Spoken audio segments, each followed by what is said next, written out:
J'espère que vous allez bien. Je vous souhaite la bienvenue dans ce nouvel épisode de podcast où aujourd'hui je ne suis pas seule puisqu'on accueille Clem qui est coach business spécialisé en vente. Est-ce que Clem, tu vas bien? Merci beaucoup en tout cas d'avoir accepté mon invitation. Eh ben écoute, ça va super, merci. Je suis ravie d'être là. Ah, trop cool.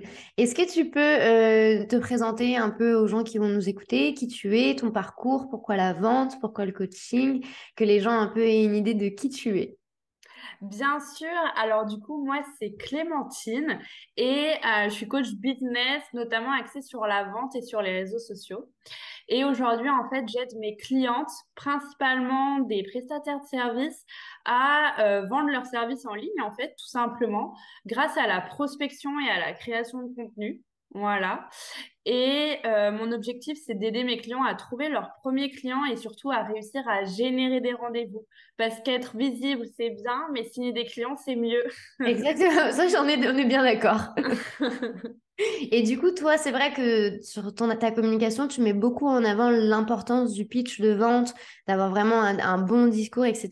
Est-ce que tu peux expliquer aux gens déjà qu'est-ce qu'un pitch de vente, à quoi il sert et quels sont du coup les avantages en fait d'avoir vraiment un discours commercial, que ce soit quand on prospecte ou également sur les réseaux sociaux? Alors effectivement, c'est hyper important en fait d'être au clair avec ce qu'on veut vendre déjà. Donc ça peut sembler évident, mais j'assure que c'est pas toujours le cas pour pouvoir le faire de la meilleure manière. Et déjà, selon moi, ça passe par plusieurs étapes. Ça passe par déjà définir une cible hyper claire. C'est-à-dire que souvent, l'erreur que je vois chez mes clientes, c'est qu'ils veulent un peu cibler tout le monde, ne pas se fermer de porte. C'est la phrase que j'entends tout le temps.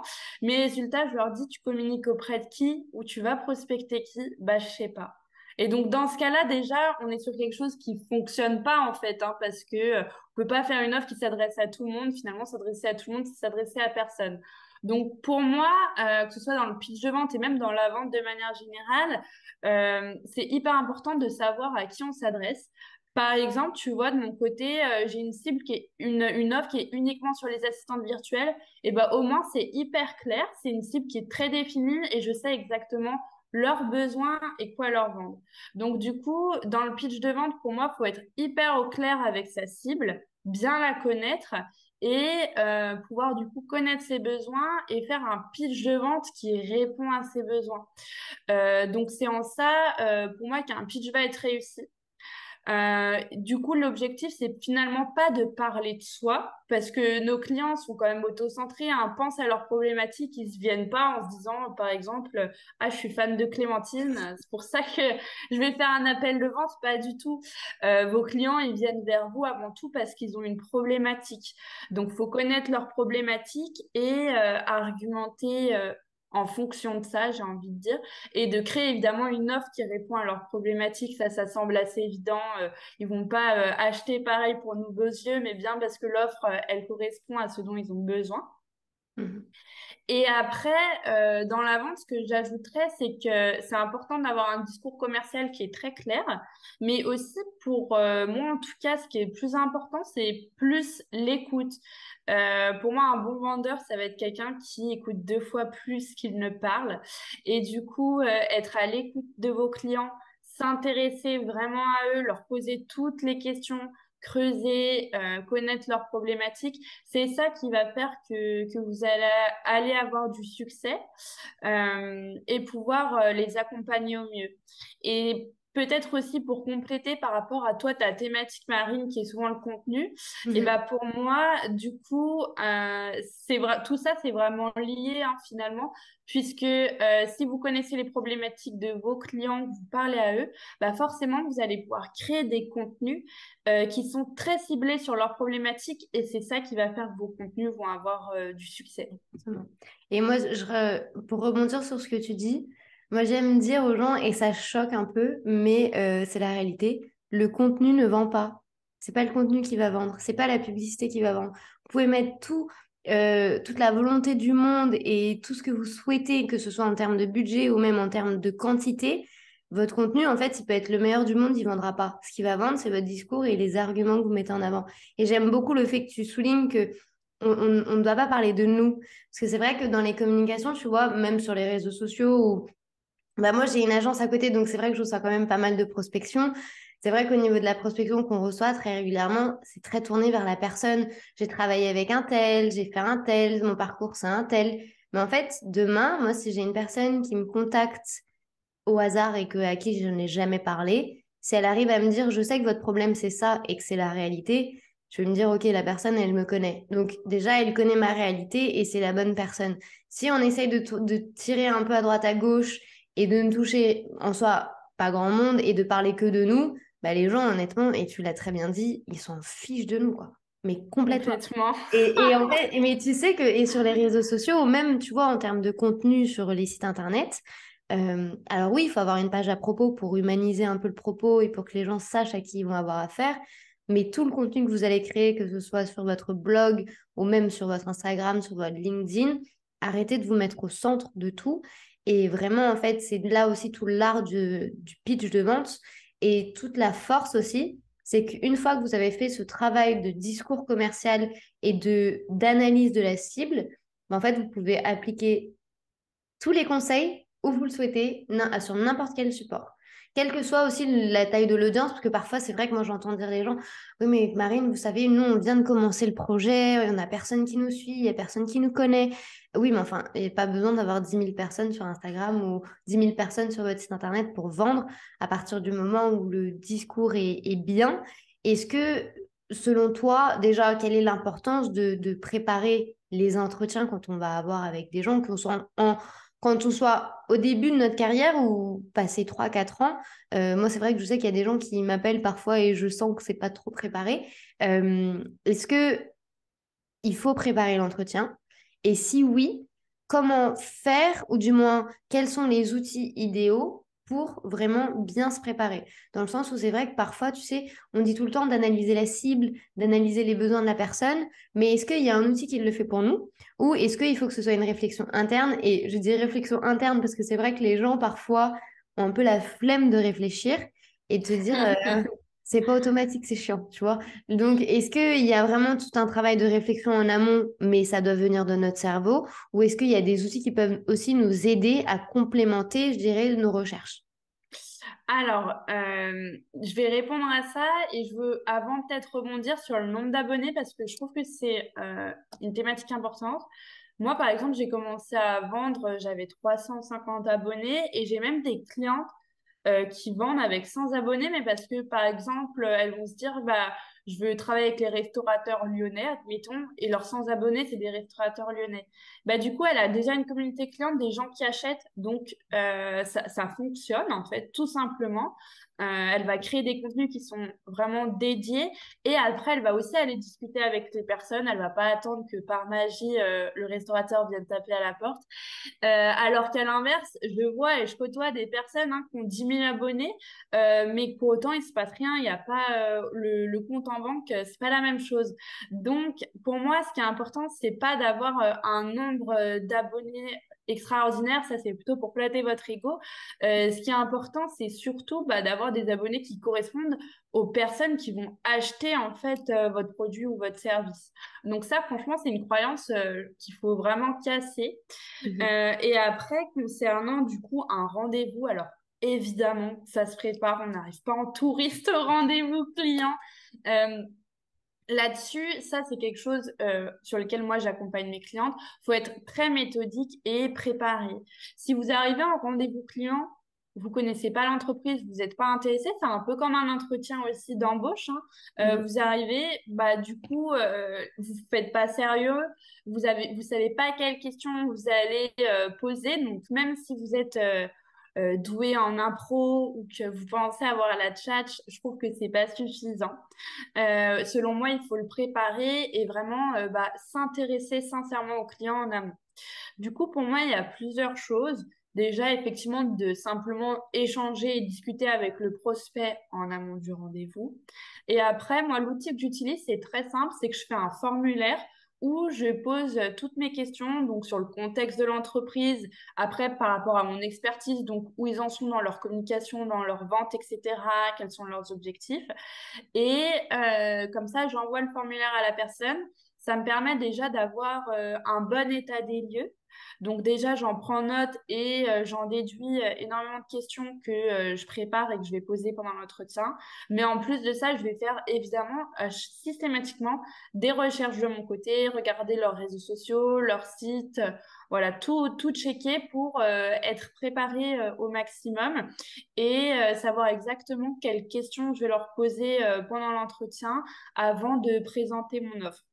Ok, très bien. Et du coup, là, c'est pour les prestataires de services, mais ce travail peut également être fait quand on est par exemple infopreneur et qu'on a, tu sais, les appels découvertes avec les gens qui ont un certain intérêt pour notre offre. Ça fonctionne aussi également. Totalement. Alors ça, on le fait énormément avec enfin, quand on fait qu'on est entrepreneur en ligne, c'est quelque chose évidemment qu'on prépare.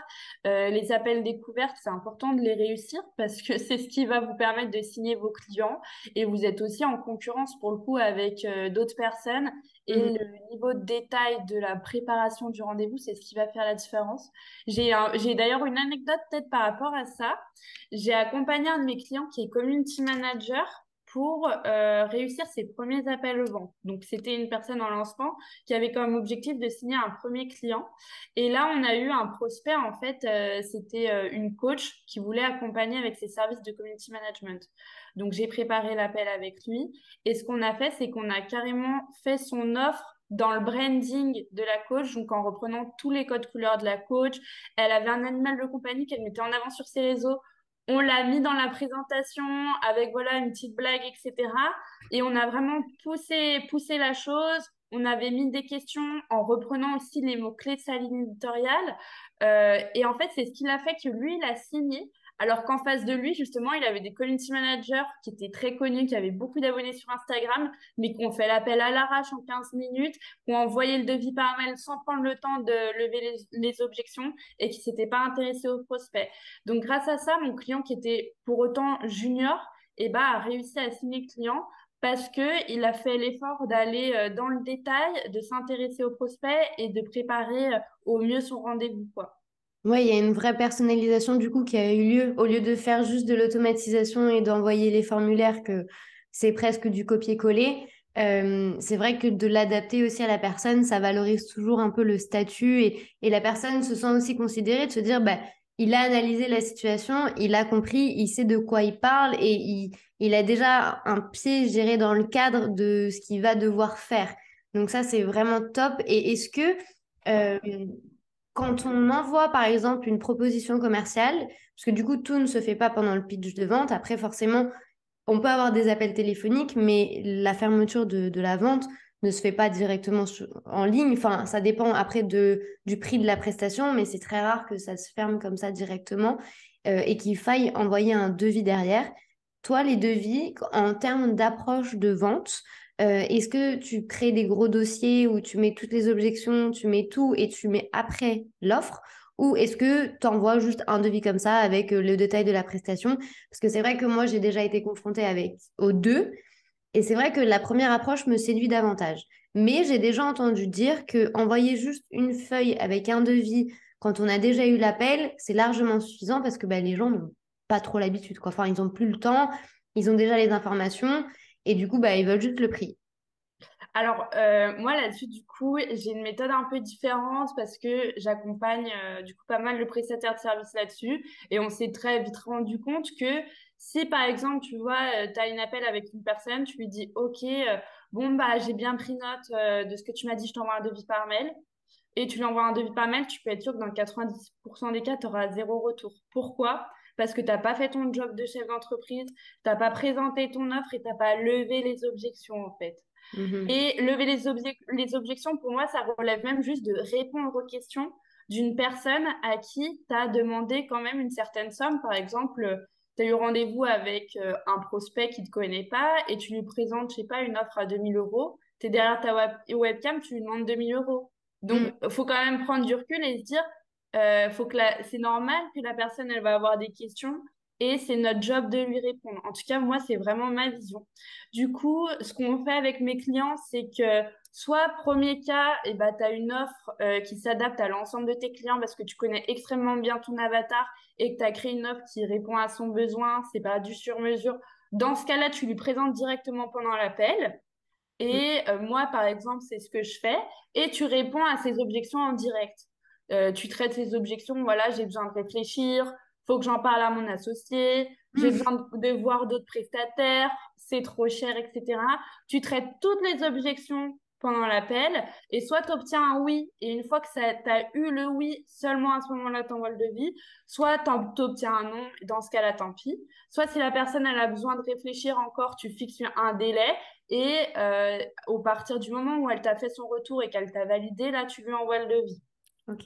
Après, il y a une deuxième possibilité, c'est que par exemple, tu dois faire un devis sur mesure parce que tu n'as pas le choix, en fait, ça correspond à ton client.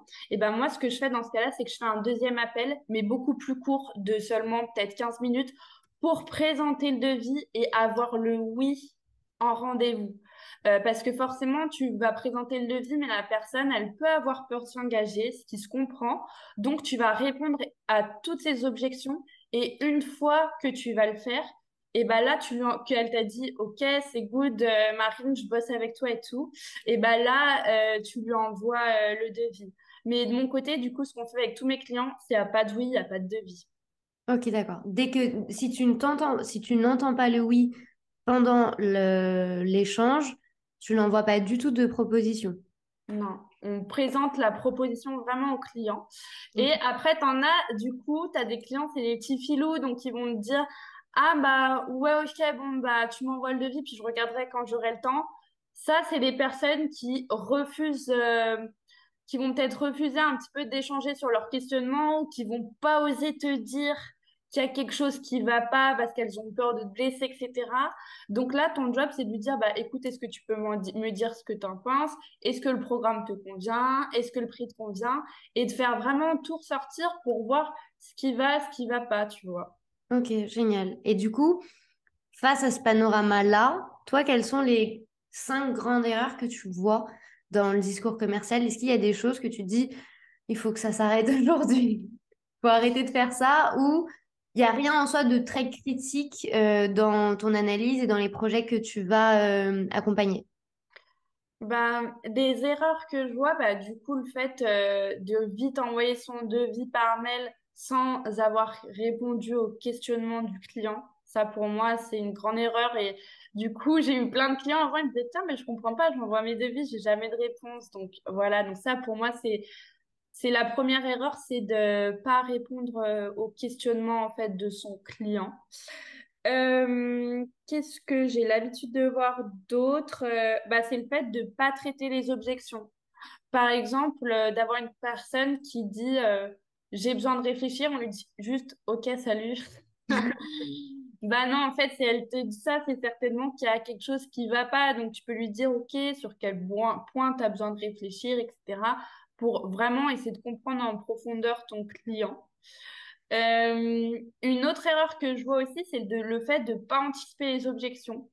Par exemple, des fois, la personne, elle va dire, OK, bon, bah, ça marche, j'ai présenté ton offre à mon associé.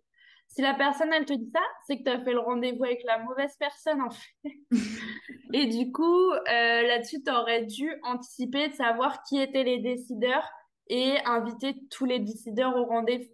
Parce que ce qui va se passer, c'est par exemple, je sais pas, ton offre, admettons, c'est la gestion d'un compte Instagram à 1 000 € par mois. L'autre personne, elle va dire, bon, bah voilà, Mathilda, elle me propose 1 000 € par mois pour gérer un compte Instagram. Lui, il n'a pas été là pendant le rendez-vous, il va juste dire bah c'est trop cher, je suis pas d'accord. Il va pas Hmm. percevoir la valeur de l'offre. Et là encore, tu vois, c'est une erreur qui est dommage, qui te fait perdre un client. Euh, et il y a une dernière erreur aussi que je vois parfois chez mes clients, c'est le fait de se placer en tant que candidat et pas en tant qu'expert de Ok. pas prendre le lead pendant le rendez-vous et de pas cadrer le rendez-vous et d'essayer de se justifier, limite de présenter toutes ses expertises, etc. Ça te fait forcément perdre en crédibilité parce que tu te places en tant que candidat, en tant que personne pas sûre de toi, donc on n'a pas de raison de te faire confiance, au lieu de te placer en tant qu'expert. Ok, et du coup, pour avoir cette position d'expert, le contenu que nous, on va créer après en amont avant de proposer avant de proposer nos services, c'est toujours important en fait d'appliquer également ce que nous on fait chez nous. Parce que c'est vrai que généralement on dit que le Ça, cordonnier c'est c'est le plus mal sûr. chaussé. Ah, Mais ça, c'est moi, il n'y a pas de place pour ça. Non. Ouais, ouais. Parce que le problème, c'est que tu sais, parfois, il y a des gens qui nous contactent, qui nous disent qu'ils sont experts, et très bien. Il y a pas, enfin, c'est pas grave. Tu peux être expert en quelque chose et nous ne pas le savoir. Néanmoins, après, c'est vrai que quand tu fais toi des analyses de ton côté et que tu essayes un peu de regarder quel est le contenu que la personne a créé, comment elle se débrouille en ligne, qu'est-ce qui est montré également et qu'est-ce qui n'est pas montré, c'est vrai que généralement, bah, il y a un énorme gap en fait entre ce qui est annoncé sur le CV et ce qui est fait en pratique. Pour toi, le fait que la personne passe quand même à l'action au niveau digital et qu'il y ait du contenu, qu'il y ait une preuve aussi de quelque chose, c'est important? C'est indispensable. Par exemple, j'accompagne beaucoup mes clients dans la prospection pour ceux, par exemple, qui se lancent et qui ont besoin de trouver des clients rapidement, qui peuvent pas se permettre d'attendre que la stratégie elle fonctionne dans un an. Et bah, même si en fait, on va pas aller prospecter, par exemple, sur LinkedIn avec un compte qui est pas optimisé, sans contenu, etc. Forcément, avoir une stratégie de contenu, c'est la base de tout. Par exemple, de mon côté, je prospecte sur LinkedIn, sur Instagram. J'accompagne mes clients à être bons là-dessus. Mais par exemple, sur Instagram, je publie des contenus chaque jour qui sont travaillés. Il y a des stories tous les jours. Mon compte, il est très bien optimisé. Mon compte LinkedIn, c'est pareil, etc. Sinon, la personne, elle aurait aucune raison de me faire confiance. Ce Ouais, serait comme, par exemple, être web designer et pas avoir de site internet, quoi. Bah, tu veux me exactement. vendre un site internet, mais t'en as même pas pour toi. Mm. Donc, pour moi, là, on doit être un modèle, en fait, pour pour nos clients et avoir un rôle d'exemple. Ouais, on doit être exemple. J'arrive pas à le dire. Exemplarité. Voilà. On doit être des exemples, c'est sûr, parce que sinon, la personne, elle a aucune raison de nous faire confiance. Donc, je te Ouais. rejoins à 100% là-dessus. Après, quand on dit ça, on n'a pas besoin non plus d'être le premier, le numéro un en France ou le numéro un, quel que soit le marché Bien que sûr. vous Ah, mais il faut attaquez. pas se mettre cette pression. Oui, oui. L'idée, c'est vraiment juste en fait que ben, votre vitrine digitale, elle soit également à la hauteur de ce que vous annoncez. Donc, si on s'annonce expert et c'est très bien de le faire, il est important quand même que derrière ça suive. Et parce que on connaît l'expression le cordonnier, c'est toujours le plus mal chaussé. Alors oui, effectivement, ça peut être le cas. Néanmoins, en digital, vu qu'il y a une certaine réticence, vu que généralement on travaille à distance, si vous contactez en plus des gens qui ne vous connaissent pas, s'ils ne peuvent pas évaluer votre mise en pratique, automatiquement, ça risque de vous mettre des barrières, même si vous avez un prix qui est hyper bas, même si vous avez un prix hyper élevé. Le prix ici n'aura vraiment aucune incidence. Donc vraiment, c'est bien que tu l'aies évoqué. Et comment est-ce que toi, tu arrives à mettre une touche commerciale au sein de ton contenu? Parce que du coup, cette base-là, elle est quand même relativement importante. Il faut montrer qu'on arrive à le faire. Est-ce que tu as des astuces ou est-ce que tu as une méthodologie, toi, pour vraiment créer du contenu qui répond à tes objectifs de vente? Alors, effectivement, tu vois, là, par exemple, je suis en train de lancer ma deuxième promotion assistante virtuelle destination Girl Boss, où en fait, j'accompagne des assistantes virtuelles à trouver leurs premiers clients. Et moi, j'enseigne énormément grâce au contenu également, hein, pas seulement grâce à la prospection. C'est vraiment une stratégie globale. Et du coup, là-dessus, j'ai mis plusieurs choses en place. D'abord, évidemment, j'ai une stratégie qui repose sur différents piliers. Donc, je fais énormément de contenu éducatif, mais qui sont pas larges. C'est pas juste, par exemple, tiens, voici comment créer un post Instagram. C'est exactement les problématiques de mes clientes. Donc, par exemple, je sais que les assistantes virtuelles, elles doivent facturer entre 35 et 55 euros de l'heure. Je connais exactement mon client. Donc, je vais faire un contenu éducatif sur comment fixer tes prix en tant qu'assistante virtuelle et je vais expliquer. Et après, à la fin, je vais souvent mettre, par exemple, une slide avec un appel à l'action. Par exemple, voilà, si tu veux aller plus loin, rejoins ma promotion, etc. Donc, ça passe par ça. Euh, Deuxième chose, ça va passer évidemment aussi par des contenus promotionnels sans en abuser. C'est-à-dire que personne veut suivre un compte qui fait que de la publicité, on est Mm. bien d'accord. Donc, de temps en temps, je vais faire un contenu promotionnel dans mon feed, mais c'est assez rare. Ça va être simplement pour expliquer le programme, l'offre du moment. Il y en aura peut-être un dans le mois maximum. Sinon, si je prends par exemple l'exemple d'Instagram, je vais faire énormément de stories qui vont être orientées vente. Ce qui marche bien de mon côté, c'est de partager par exemple des témoignages vidéo de mes clientes. Vu que la plupart sont prêtes elles ont fait l'effort de voilà affronter la peur de faire de la face caméra, etc. Elles sont OK pour me faire une vidéo et elles vont expliquer, bon bah voilà, j'ai fait appel à Clémentine pour tel besoin. Grâce à elle, par exemple, j'ai signé 4 clients, j'ai dépassé ma peur de tel point, etc. Donc je vous recommande de la rejoindre. Et ça, c'est hyper rassurant pour mes clients parce que vu que j'ai beaucoup de témoignages au fur et à mesure, et ben ça me permet du coup d'attirer des personnes sans forcément être toujours juste dans la promotion à dire voilà l'offre, etc. Parfois, ça va être aussi de partager des conseils en story où je leur dis, est-ce que tu te sens concerné par ça? Ou je reprends une problématique qu'on me dit tout le temps en DM. Je vais dire, est-ce que tu te sens concerné, par exemple, par la peur de te montrer en story ou d'humaniser ton compte avec des photos de toi, la peur de te mettre en avant? Donc ça, c'est quelque chose qui est récurrent chez mes clients. Et je vais leur expliquer comment faire et je vais leur dire que je suis dispo pour discuter avec eux en DM. Donc c'est pas mal de choses comme ça qui font que les personnes, elles viennent assez naturellement parler avec moi et qu'après, ça va déboucher sur un appel. Ouais, il n'y a pas Évidemment, vraiment, il n'y a pas que du contenu de vente en fait. Tu te mets vachement non, en fait à la place de l'autre et après l'autre se sent à l'aise parce qu'il sent que tu le comprends et à travers ton contenu, du coup, tu crées un lien fort et du coup, après, les gens viennent parler avec toi. c'est ça. Donc, Mhm. faut vraiment éduquer sa cible et quand même, par contre, toujours mettre des petits appels à l'action. Parfois, rappeler votre offre parce que si vous en parlez pas, personne ne sait qu'elle existe. Mais du coup, trouver vraiment un juste milieu. Et après, évidemment, ne pas hésiter à aller parler avec les personnes, parler avec son audience. On n'est pas sur les réseaux juste pour se montrer, hein. On est quand même sur des réseaux sociaux. Donc, on est là pour échanger avec les personnes. Ça me semble quand même être aussi la base. Ouais, mais ça rejoint totalement ce que j'arrête pas de dire tout le temps. Les réseaux sociaux, c'est bien. Enfin, Instagram, c'est bien. Facebook, c'est bien. LinkedIn aussi. Et vous pouvez être sur les réseaux sociaux. Néanmoins, ce sont des plateformes sociales et ce ne sont pas des plateformes de vente. Et c'est bien pour créer effectivement une communauté. Néanmoins, il y a un échange qui doit se créer à travers votre contenu. Il suffit pas juste d'avoir un planning de contenu et de se dire, bah, cool, j'ai publié tous les jours. Ah non, Non, ça va pas suffire. c'est pas une publication par jour et puis après on déserte la plateforme et puis on attend que ce soit magique et que ça tombe du ciel. Alors effectivement, il y a des personnes qui ont besoin de prospecter et il faut aussi accepter qu'on reçoive des messages de prospection. Néanmoins, j'aime la prospection quand elle est bien faite et c'est vrai que avec toutes les stratégies que tu as données aujourd'hui, il n'y a pas de, il n'y a pas de raison pour lesquelles les gens aujourd'hui vont faire des erreurs.